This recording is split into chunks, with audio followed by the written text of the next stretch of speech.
gentlemen. My name is Sarah Hanson-Young and I'm the Senator for the Australian political party, the Greens. I represent the state of South Australia and have done so since July 2008. For those of you who are unfamiliar of me, I studied a degree in social sciences at the University of Adelaide and began my political pursuit as a campaign manager for Amnesty International. Immigration has been an ongoing debate worldwide, and I'm thankful to be here today speaking about my passion for social change. Unlike other Australian political parties, our strategy revolves around recognising that immigration is a vital part in our societal, economic and cultural development as a nation. Immigration is an integral part of Australian history and an issue that has always been at the forefront of political debate. Our party has developed a number of key principles surrounding the issue of immigration to Australia.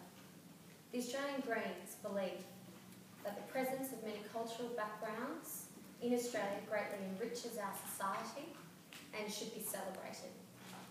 That Australian society, culture and the economy has benefited and will continue to benefit from immigration. That immigration must be non-discriminatory on the grounds of nationality, ethnic origin, religion, language, gender, disability, sexuality, or socio-economic background. Australia has humanitarian and legal obligations to accept refugees and reunite families. It is our goal of our party to develop an immigration program that is centred around family reunions and special humanitarian criteria as defined by the International Human Rights Conventions. We aim to provide culturally sensitive health services and comprehensive medical support and examinations, as well as services that will aid in the cultural integration of refugees and migrants.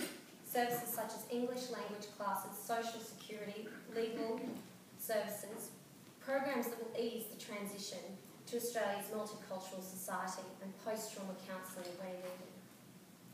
To achieve our goals, we believe that policies of mandatory detention and other forms of harsh punishment or discriminatory treatment of asylum seekers and refugees be abolished. Asylum seekers who arrive without valid visas should be able to have their claims for asylum assessed whilst living in the community. Now, a few weeks ago, a boat carrying 17 asylum seekers was intercepted by the RAAF Maritime Patrol aircraft in the Coco Islands. They are now at Christmas Island for health and security checks. This, thankfully, aided in a fresh examination into the debate of what to do with these people. We, the Australian Greens, believe that Australia, as I've mentioned, has humanitarian and legal obligations to accept refugees and reunite families. So that asylum seekers and refugees, they are no more of a threat to our borders or to society than anyone else and must be treated with compassion. The Australian Greens believe in the presence of asylum seekers contributes and enriches our society and will continue to benefit our society.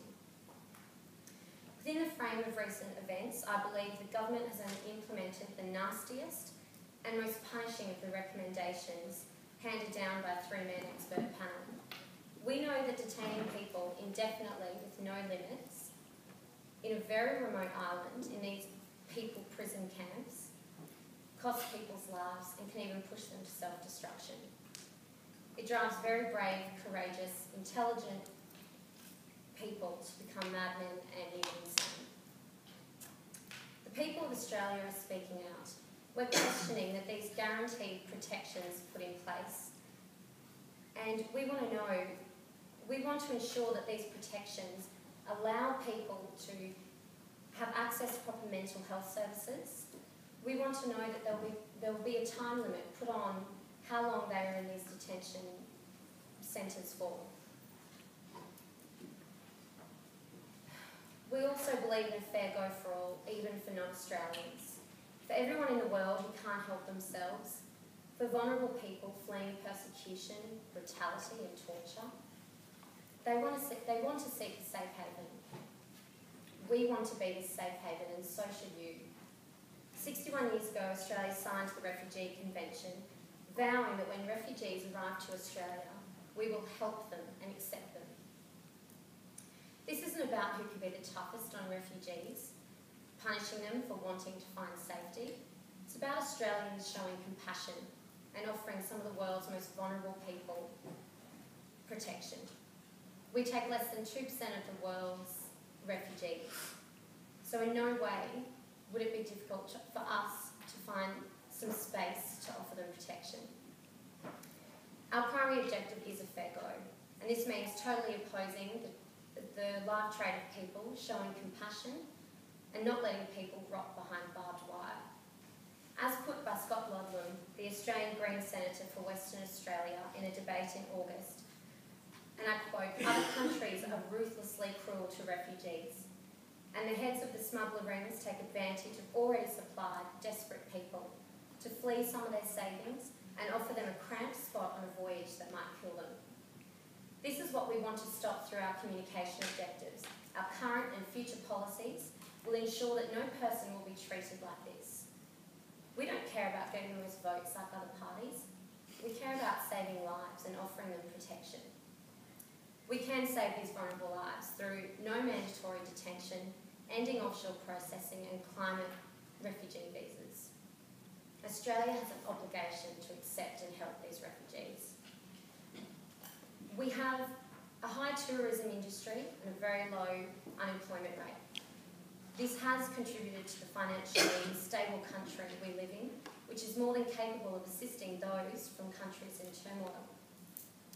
Socially, Australia's population has increased more than 8% in the past 5 years. Almost 25% of Australians are born overseas with people of an Indian origin, increasing more than 14% since 2006. Refugees also make up a considerable proportion of Australian society. The UNHCR suggests that Australia is the top 3 resettlement countries in the world. Many of these refugees are active participants in Australian society, as we've heard today, and are working and engaging in education programs nationwide. Australians can benefit from the qualities and experiences refugees bring to the country. We're aware that Australian environment must be protected also. As mentioned before, Australia highly depends on, people are becoming more aware that we hold a duty of care to protect the environment and our resources and ensure that we are engaging ongoing sustainability for our future generations. So in conclusion, ladies and gentlemen, with all the aforementioned statistics and facts we have, we know there is room for change in accepting these vulnerable women, men and children. The Houston report in the beginning of the year gave expert suggestions for the change we need in the current cruel legislation on asylum seekers. Instead of deterring votes, like this current legislation is based on, why is the government not implementing the Houston report to help save lives and make it work? We now have the evidence that we need from this report that there is room for change to help these forced, desperate people who courageously undertake this dangerous journey to our shores. If Australians believe in a fair go for all, then it is time to stop trashing our obligations by ending mandatory detention, offshore processing and increasing Australia's intake of asylum seekers. We can save lives. We have the right to help these people, and that is what we, the Greens, will continue to